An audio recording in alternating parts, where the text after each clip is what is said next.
Bien-aimé, le pouvoir de l'envoûtement est brisé par la prière. Voilà pourquoi toi, en tant qu'enfant de Dieu, tu dois aimer la prière. Tu ne dois pas prier parce que tu viens au culte dimanche. Aime la prière. Lorsqu'on a prié pour Saul, la Bible dit, des choses semblables aux écailles sont tombées de ses yeux. Et Saul maintenant a compris que durant toutes ces années, il était en train de détruire l'église. Il était en train de détruire Dieu. Il était en train de détruire l'œuvre du Christ. Mais avant que les écailles ne tombent, tu es toujours convaincu que tu es dans le bon. Écoutez, un envoûté qui dit je suis envoûté n'est plus envoûté. Parce qu'un envoûté, toi-même quand je prêche là, un envoûté ne peut même pas capter qu'il est envoûté. À moins que pendant la prédication, il est enfant de Dieu converti. Le Saint-Esprit lui dise, toi aussi tu as un problème. Toi aussi tu dois être libéré aujourd'hui. S'il a le Saint-Esprit peut le révéler ce qui se passe dans son âme. Mais un envoûté, contrôlé dans son intelligence, ne peut pas savoir qu'il est envoûté. C'est comme ça que quand vous dites aux gens, vous êtes envoûté, ils vous disent, oh maman, moi, mais oui toi. Tu ne peux pas le savoir. Pourquoi? Parce que le jour où tu le sais, tu es libre.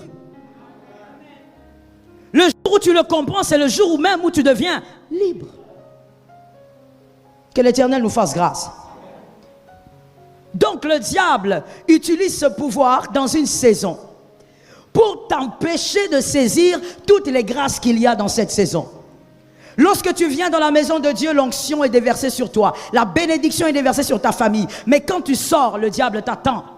Le diable sait où il t'aura. Et le diable ne va même pas venir déranger ton sommeil. Oh non, il va te laisser dormir. Le diable va utiliser ta propre intelligence pour faire des choix qui vont te crucifier. Que le Seigneur nous sauve. Galates 3:1. Galates 3:1. Voici ce qui est écrit. Ô Galates, sans intelligence, qui vous a envoûté? Dans d'autres versions, qui vous a ensorcelé? Qui vous a envoûté pour que vous n'obéissiez plus à la vérité? Vous, aux yeux de qui Jésus-Christ a été ouvertement dépeint, crucifié au milieu de vous. Parole du Seigneur. Paul encore, là maintenant c'est un Paul qui n'a plus les écailles. Que l'Éternel soit béni. Là c'est un Paul, lui autrefois qui avait les écailles, mais maintenant il n'a plus d'écailles. C'est le Paul qui n'a plus d'écailles qui commence à exhorter ceux qui ont des écailles. Que l'Éternel te délivre pour délivrer. Certains comportements que tes sœurs ont, ça ne sert à rien de te fâcher, de crier, tu ouvres des brèches diaboliques pour rien. Certaines choses, il faut prier, c'est un esprit d'envoûtement.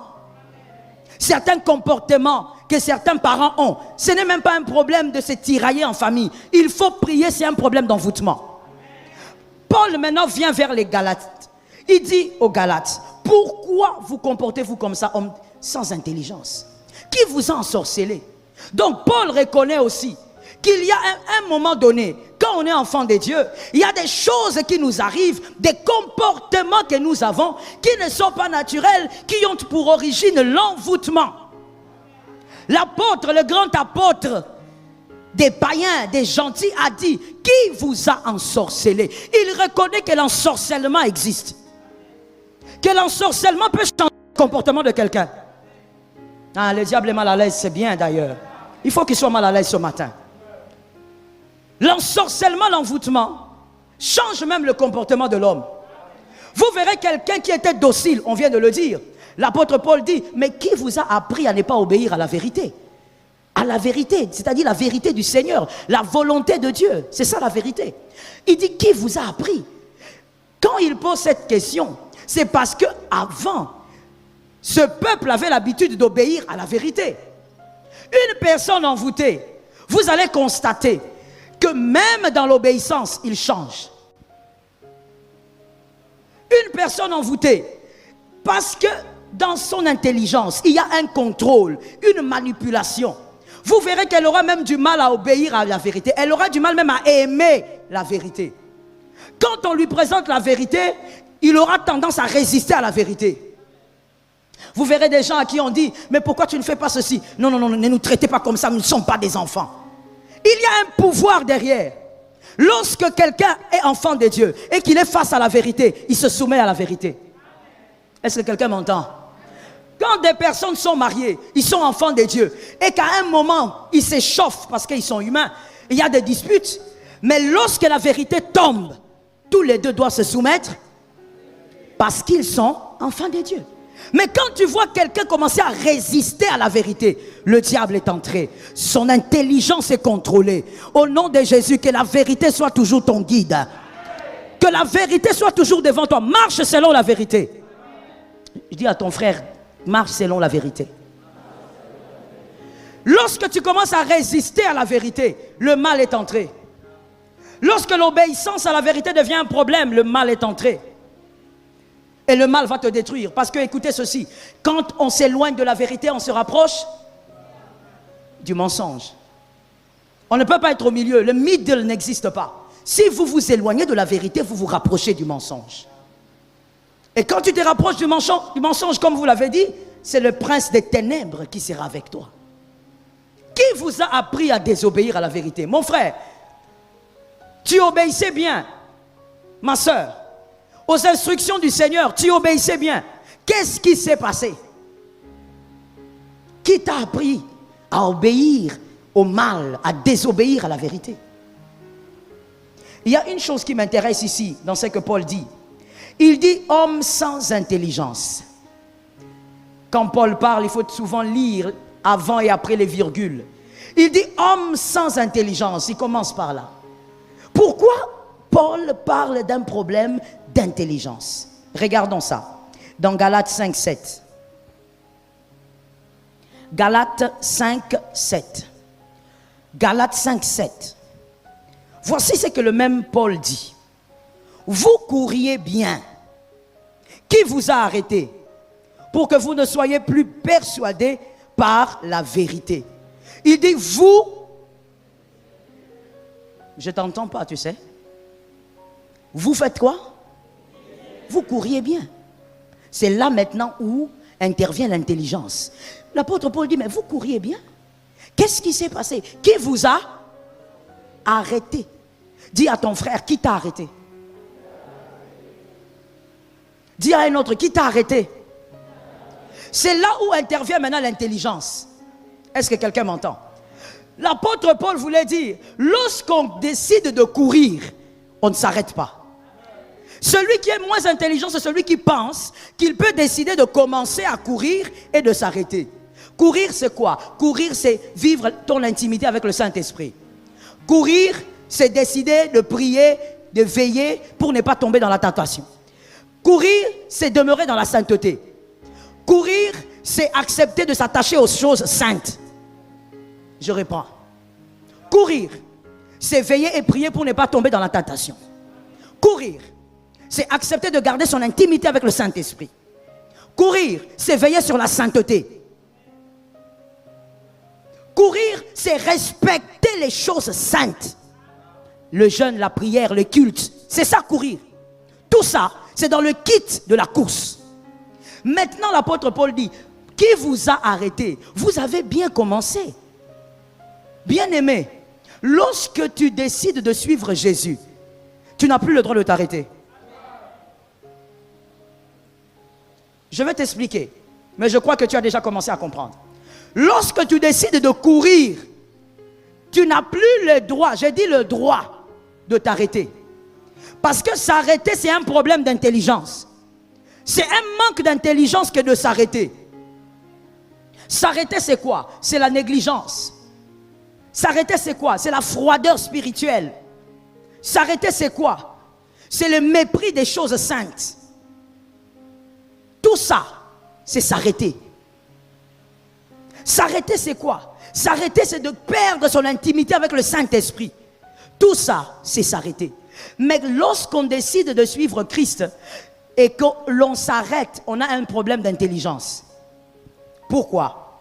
Parce que lorsqu'on a commencé à courir et qu'on décide de s'arrêter, on s'expose. Tu seras une proie facile pour les démons. Tu seras une proie facile pour le diable. Parce que le jour où tu as décidé de courir, les yeux des démons, commençons seulement par ta famille, les yeux des démons qui contrôlent ta famille étaient sur toi. Le jour où tu as décidé de courir, c'est-à-dire de vivre pour Jésus, les yeux des démons de ta famille ont décidé d'être braqués sur toi. Et donc, pendant tout le temps que toi tu cours, les esprits impurs te surveillent. Je l'ai dit même le dimanche passé. Pendant tout le temps tu vis dans la sainteté, les esprits impurs, les démons te surveillent. Le jour où tu oses négliger un peu, c'est le jour où le pouvoir de l'envoûtement va trouver une brèche. Est-ce que quelqu'un m'entend? Laisse-moi te dire ceci. Dis à ton frère, aujourd'hui ça doit changer pour ta vie. Mon frère, celui qui prend un avion, c'est simple à comprendre, mais on va expliquer. Celui qui prend un avion, il est plus anxieux que celui qui est sur terre.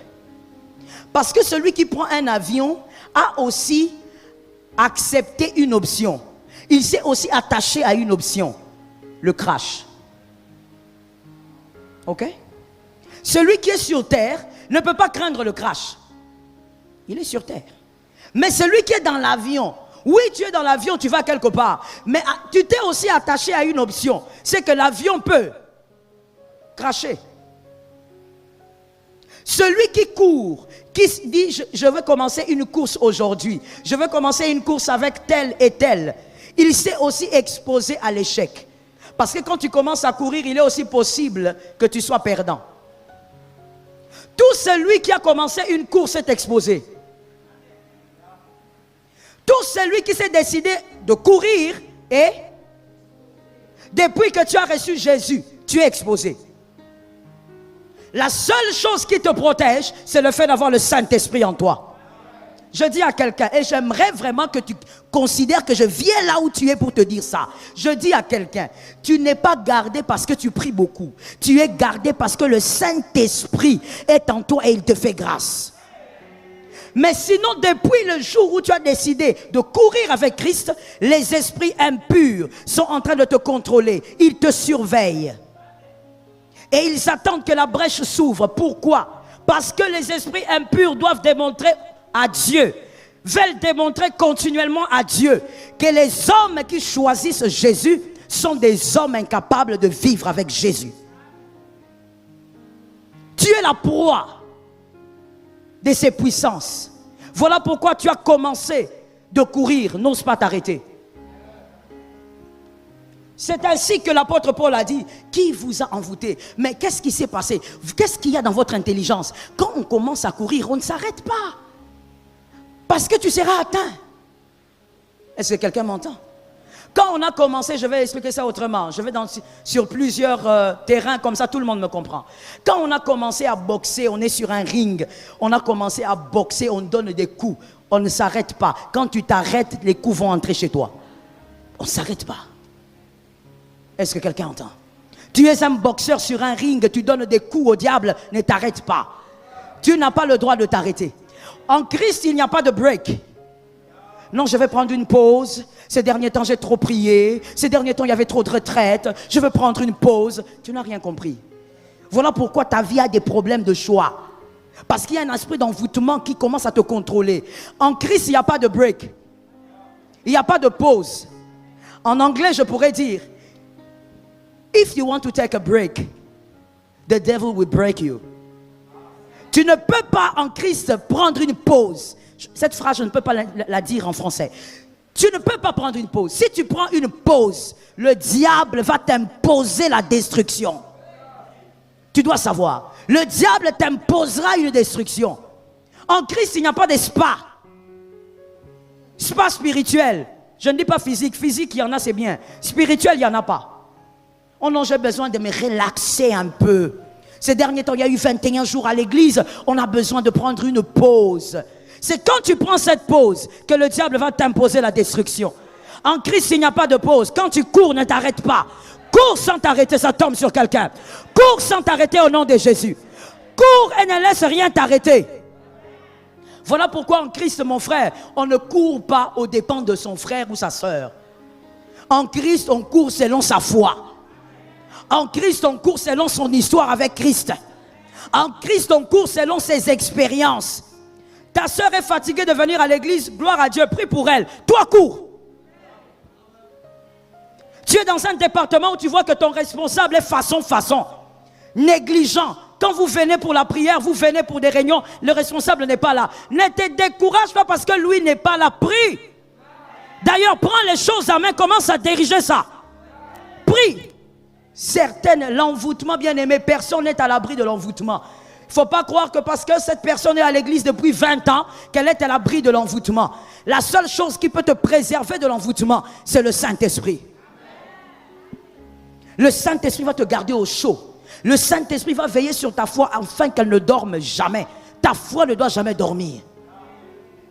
Est-ce que quelqu'un m'entend très bien? Est-ce que quelqu'un m'a compris?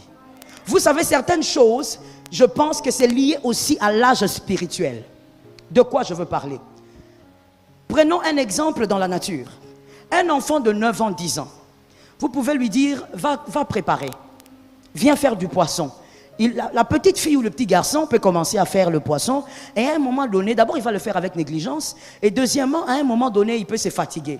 Mais un adulte sait que même s'il doit préparer 5 plats, 10 plats, il va le faire jusqu'à terminer. Vous comprenez bien? Qu'est-ce que j'ai envie de dire? Des fois, quand on est un bébé spirituel, on se décourage facilement dans la foi. On ralentit facilement. On vit dans la négligence des choses de Dieu parce qu'on est un bébé. Tu ne sais pas combien cette négligence te détruit. Voilà pourquoi tu trouves ça normal. Mais un adulte, dans les choses du Seigneur, évidemment, pas dans l'âge, mais dans les choses spirituelles, lui qui connaît les manigances du diable, ne peut pas laisser une minute au diable. Quand il est fatigué, il dit, Saint-Esprit, restaure-moi, toi tu es le restaurateur. Je dis à quelqu'un, le Saint-Esprit, il a même fortifié un brigand qui était à la croix, qui ne connaissait pas Jésus. Et toi, tu connais Jésus, tu crois qu'il est incapable de te fortifier? Le Saint-Esprit va te fortifier. Lorsque tu sens que tu es épuisé spirituellement, attache-toi au serpent des reins. Ça tombe sur quelqu'un. Pendant que je parle, il y a une puissance aussi ténébreuse qui sort de ta famille. Lorsque tu te sens fatigué dans ton esprit, frère, ça arrive. Mais il y a quelqu'un, appuie-toi sur les saints, invoque le Saint-Esprit. Ne laisse jamais la négligence t'atteindre. Je parle maintenant à chacun de vous de manière individuelle. Vraiment, j'ai envie de laisser le micro et de venir là où tu es. Mais je ne peux pas me départager, vous êtes nombreux. Je dis ceci. Quand tu as donné ta vie à Jésus, est-ce que tu courais comme tu cours aujourd'hui? Quelles sont les choses bonnes que le Seigneur t'avait demandé de faire, que tu as arrêté de faire? Qui t'a envoûté? Qui t'a ensorcelé? Quelles sont ces choses que le Seigneur, les vérités, pas seulement les vérités bibliques, mais les vérités que le Seigneur avait dit à toi, c'est attaché à ta destinée, que Dieu t'avait dit que tu as abandonné, tu t'es fatigué. Quelles sont ces choses que tu faisais très bien en 2019? Cette année, depuis que ça a commencé, tu ne le fais pas bien. Tu es entré dans la négligence. Qui t'a ensorcelé? On t'éloigne de la vérité, mais tu ne vois pas. C'est normal que tu ne vois pas. Un envoûté ne voit pas. Lorsque Saul est allé chez Ananias, il ne voyait pas. La Bible dit qu'il était aveugle. Un envoûté ne peut pas voir. Bien aimé, l'envoûtement va te faire épouser la femme que tu ne dois pas épouser. L'envoûtement. L'ensorcellement va te faire épouser l'homme que tu ne dois pas épouser. Tout ce qu'il dit, toi tu entends ça comme le miel, tu entends ça comme les bonnes choses. Et pourtant, c'est tout un esprit d'envoûtement pour t'éloigner de ta destinée. Un homme bien que tu épouses qui n'est pas le tien, tu t'es égaré. Voilà pourquoi je dis, souvent aux célibataires, tout homme bien n'est pas le tien, toute femme bonne n'est pas la tienne. Il ne suffit pas qu'un homme soit bien pour qu'il soit ton mari. Non, c'est question de destinée. C'est question de parcours. Mais quand tu es envoûté, là où le Seigneur n'est pas, c'est là où toi tu es. Tu touches de l'argent. Le Seigneur a un projet pour toi. Mais non, toi non. Parce que tu es envoûté. Tu es loin de la vérité. Tu prends l'argent, tu vas acheter une parcelle. Dernièrement, il y a une dame qui avait touché une somme d'argent. Elle est allée acheter une parcelle. Moi, je ne savais rien du tout. Alors que je suis son pasteur. Je ne savais rien. Et puis, je ne sais même plus qui m'apprend qu'elle a acheté une parcelle. J'ai dit, ok, gloire à Dieu. Et 2 semaines après, elle vient me voir. Il dit, maman, il faut vraiment que tu pries. C'était même du haut de la chair, comme ça, à la Cité Verte. Maman, il faut que tu pries. Je dis, quoi? Non, la parcelle que j'avais achetée, maintenant il y a les érosions, ça risque de partir. J'ai dit, tu as acheté une parcelle? Je ne suis pas au courant. Non, maman, je n'avais pas le temps de vous expliquer. Je regarde la dame, j'impose les mains pour prier, mais à un moment donné, je sens autre chose. Je lui dis, écoute, tu vas perdre. Parce que c'est ce que Dieu me montre, tu vas perdre. Elle était triste, elle est rentrée, une femme de plus de 50 ans, allez imaginer, ça faisait partie de ses économies, elle est partie, et après quelques jours, évidemment, l'érosion, elle a perdu la parcelle. Beaucoup d'argent perdu. Est-ce que tu penses que Dieu qui a dit, je connais le projet que je formais sur toi, ça peut être c'est Dieu qui t'envoie prendre 30 000 $, le mettre dans une parcelle qui va partir? L'envoûtement est réel. Il y a des gens qui vivent dans l'envoûtement. Tu décides de faire des choix, mais le diable, il est derrière, il te pousse. Parce qu'il contrôle déjà ton intelligence. Mais pourquoi il contrôle ton intelligence? Tu t'es éloigné des choses saintes. Quand on s'éloigne des choses saintes, le diable finit par vous avoir. Est-ce que quelqu'un m'entend très bien? Que l'Éternel nous fasse grâce. Voici les étapes de l'envoûtement, les 3 étapes de l'envoûtement. Premièrement, il y a les désirs de vivre autre chose que Dieu. Le désir de vivre autre chose que Dieu. Bien-aimé, quand tu as besoin, comme j'entends souvent certaines personnes dire, j'ai besoin de changer d'air, j'ai besoin de vivre autre chose. Quand tu veux vivre autre chose, que dans le autre chose, Dieu y soit. Comme je t'ai dit, tu n'as pas besoin de prendre, tu n'as pas besoin, mais tu n'as pas le droit. Spirituellement, tu n'as pas le droit de prendre un break. Si tu veux vivre autre chose, que dans le autre chose, que Jésus y soit. Si Jésus est dans le autre chose, tu vaincras. Mais très souvent, le fait de vouloir autre chose éloigne les hommes vers la vérité. Ève, elle a voulu parler à quelqu'un d'autre que son mari, elle a parlé au serpent. Bien-aimé, cette année, au lieu de faire la volonté de Dieu, tu veux prendre de l'air, tu veux autre chose, tu risques de causer avec le serpent. Deuxième chose, lorsque l'envoûtement veut vous atteindre, c'est que ça fait encore, ça vous éloigne, comme je l'ai dit, des choses saintes. Lorsqu'on va dire jeûner, toi tu n'es pas dedans. Tu es fatigué. Lorsqu'on va dire prier, tu n'as pas le temps. Tu es épuisé. Lorsqu'on va dire on a culte, 4 jours de prière, toi tu n'es pas dedans. Tu étais dans les embouteillages et les sauts-moutons.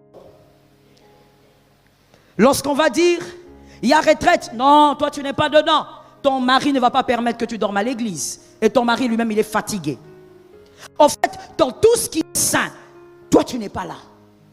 Toi tu es en déni. Ça même la deuxième stratégie du pouvoir de l'envoûtement. Parce que plus tu es près des saintes, tu es près du feu. Le serpent ne s'approche pas du feu. Qui ne le sait pas? Le serpent ne s'approche pas du feu. Et le serpent ne va pas venir là où tu es. Le serpent va t'attirer afin que tu arrives là où il est. C'est toi qui iras vers lui. Lui ne viendra pas. Et très souvent, quand les hommes s'éloignent de la vérité, ils ne sentent même pas qu'ils sont en train déjà de partir. Que l'Éternel nous préserve. Et la troisième chose, évidemment, c'est contrôler, comme on l'a dit, votre intelligence. Quand l'envoûtement commence déjà à vous contrôler. Oh, bien-aimé, j'ai vu des femmes quitter, des jeunes filles quitter l'église, insulter même les hommes de Dieu, parce qu'on lui a dit que là-dedans, là, tu vas commettre une erreur.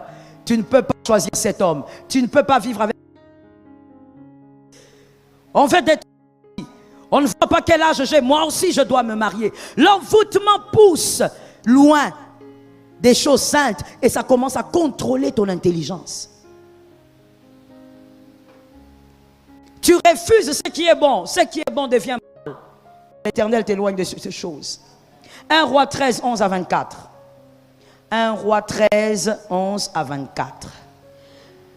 C'est une très belle histoire. Cette histoire, je me rappelle, la première fois que je l'ai découverte, j'avais, je crois, 17 ans. Et je l'ai beaucoup lu. Beaucoup lu. Quand je l'ai lu pour la première fois, à 17 ans, ça m'avait marqué. Je me suis posé beaucoup de questions. Et j'ai eu à beaucoup le lire. 1 Roi 13. Quel verset?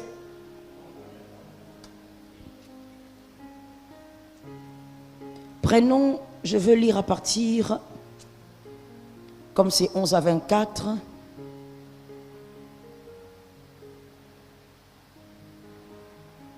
C'est un long verset, mais c'est important de le lire. Bon, on va prendre 20, le verset 20. Comme ils étaient assis à table, la parole de l'Éternel fut adressée au prophète qui l'avait ramené, et il cria à l'homme de Dieu qui était venu de Juda. Ainsi parle l'Éternel, parce que tu as été rebelle à l'ordre de l'Éternel et que tu n'as pas observé le commandement que l'Éternel ton Dieu t'avait donné, parce que tu es retourné et que tu as mangé du pain, tu as bu de l'eau dans le lieu dont il t'avait dit, tu n'y mangeras point de pain et tu n'y boiras point d'eau. Ton cadavre n'entrera pas dans les sépulcres de tes pères. Et quand les prophètes qu'il avait ramenés eut mangé du pain et qu'il y but de l'eau, il scella l'âne pour lui. L'homme de Dieu s'en alla et il fut rentré dans le chemin et il fut rencontré dans le chemin par un lion qui le tua. Son cadavre était étendu dans le chemin. L'âne resta près de lui et le lion se tint à côté du cadavre. C'est une très belle histoire. Il s'agit d'un jeune prophète. Regarde ton voisin et dis-lui, écoute ces choses. Il s'agit d'un jeune prophète. Ce jeune prophète très puissant, je vous conseille de lire ça. Ce jeune prophète très puissant, écoutant le Seigneur, une intimité avec le Saint-Esprit ou avec Dieu de manière extraordinaire. Un prophète avec qui Dieu agissait dans les mystères et les prodiges. Dieu envoie cet homme devant le roi. Il va, il parle au roi, il réprimande le roi et il donne au roi la pensée de Dieu. Et quand il quitte, le jeune prophète quitte le palais du roi, il avait des instructions venant du Seigneur. Que quelqu'un dise instruction. Le Seigneur lui avait dit, là où tu vas, ne mange pas, ne bois pas, et ne rentre pas par le même chemin quand tu es déjà passé. Le jeune prophète va chez le roi, il fait des prodiges. Le roi est ébloui, il est étonné, le roi est rempli de terreur. Et quand le jeune prophète commence à rentrer chez lui, il y a les enfants d'un vieux prophète. J'aime cette appellation que la Bible donne, d'un vieux prophète. Si vous voulez l'interprétation, ça veut simplement dire un prophète abandonné, abandonné de Dieu. Dieu l'avait déjà lâché. Les enfants du vieux prophète viennent dire, papa, toi tu es ici. Donc toi-même quand tu nous dis là que tu étais un homme de Dieu, tu mentais. Hein? On vient d'écouter un jeune prophète chez les rois. Papa, tu n'as pas idée. Toi, tu ne peux pas te tenir près de cet homme-là. Et le père était en train d'écouter. À un moment donné, le père a dit, par où il est passé? Oh, le vieux prophète. Le vieux prophète a la ruse. Je vais mieux l'expliquer. Le jeune prophète peut avoir l'onction, mais le vieux prophète, il a la ruse. Parce que dans la jeunesse, des fois, il n'y a pas la sagesse. C'est une réalité. Il y a certaines choses, ça vient avec l'âge. Plus la personne grandit, plus aussi, certaines choses deviennent claires devant lui. La jeunesse, des fois, c'est un manque de sagesse. Et le vieux prophète, malgré qu'abandonné de Dieu, mais il avait en lui la ruse. Le vieux prophète est allé voir le jeune, il lui dit, c'est toi qui es venu voir le roi? Il dit, c'est moi. Il dit, Dieu m'a parlé. Viens, viens manger, viens boire. Il dit, non, non, non, Dieu m'avait dit, je ne dois pas prendre le chemin par lequel je suis déjà passé. Il dit, non, moi Dieu m'a dit, il a changé. Dieu a dit, hein, tu peux venir chez moi. Le jeune prophète, parce qu'il manque de sagesse, il est rentré. Il est parti dans cette maison. Il a mangé, il a bu. Vous voyez l'envoûtement? L'envoûtement, même quand tu as les rémas des dieux. Quand tu commences déjà à t'éloigner de la vérité, Dieu t'avait dit de ne pas. Toi, tu commences à faire l'interdit. Même si tu as une onction spéciale, l'envoûtement va t'atteindre. Je n'ai pas entendu. Amen. Dites un amen 3 fois. L'envoûtement t'atteint pourquoi? Parce que tu t'es éloigné de ce que Dieu t'avait dit. Vous savez, avant que nous puissions nous mettre tous là, chacun a un réma de Dieu. Il y a des choses que Dieu a dit à chacun de manière particulière. Mais est-ce que tu es toujours dans ces choses-là? La Bible dit, les jeunes prophètes, après avoir mangé et bu, oh mon Dieu, le vieux le regarde et dit, regarde ce petit. Il est venu, il a fait du bruit, là, il a fait des miracles, mais sagesse zéro. Et la Bible dit instantanément, Dieu est terrible. Il utilise seulement la bouche de celui qui l'avait rejeté. Il dit, toi, on t'avait dit de ne pas manger, de ne pas boire, parce que tu as désobéi, ton corps ne sera pas dans les sépulcres de tes pères. En sortant de là, il monte sur son âne. Sur le chemin, un lion vient. Et le lion tue le prophète. Le lion se met à côté de l'âne. Et le lion reste là jusqu'à ce que les hommes vont venir voir le scandale que Dieu a créé. L'homme est mort, mais le lion ne touche pas à l'âne. Bien aimé, que ça ne t'arrive pas dans la vie. Que ça ne t'arrive pas où Dieu permet que tu sois humilié, que tu sois diminué. Pourquoi? Parce que tu as écouté la voix de l'envoûtement. Ce que Dieu t'avait dit doit rester. Je parle aussi à quelqu'un ce matin. Arrêtez de vous conformer au siècle présent. Je répète, ne te conforme pas au siècle présent. Qu'est-ce que Dieu t'avait dit? Dieu t'avait dit que tu dois respecter les choses saintes. Respecte les choses saintes. Dieu t'a dit de vivre dans la sainteté. Vis dans la sainteté. Arrête de t'entourer des amis qui t'amènent à vivre une vie qui n'est pas la tienne. Est-ce que quelqu'un m'entend bien? Les amis que tu es en train de suivre vont te détruire. Ne te conforme pas au siècle présent. Attention aux vieux prophètes. Aux personnes qui te disent, nous on a prié il y a des années. Gloire à Dieu. Si vous avez prié il y a des années, moi je commence à prier aujourd'hui et je compte rester là. Des fois le vouloir de se conformer au siècle présent attire aussi l'envoûtement. Tu étais un bon garçon. Regarde comment tu es devenu. Qui t'a appris l'infidélité? N'est-ce pas les amis avec qui tu te promènes? Qui t'a appris que tu pouvais aussi être une femme infidèle? N'est-ce pas les copines avec qui tu t'écris sur WhatsApp? Tu veux te conformer au siècle présent alors que toi tu es enfant de Dieu? Quelqu'un m'entend?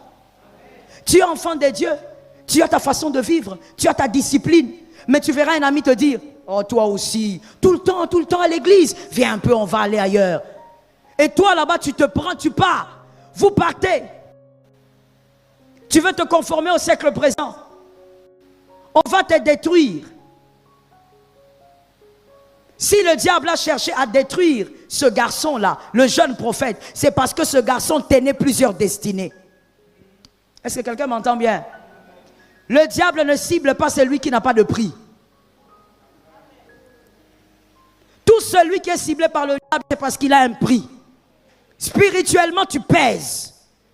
Et donc le diable sait que s'il t'envoûte toi, il va détruire plusieurs vies autour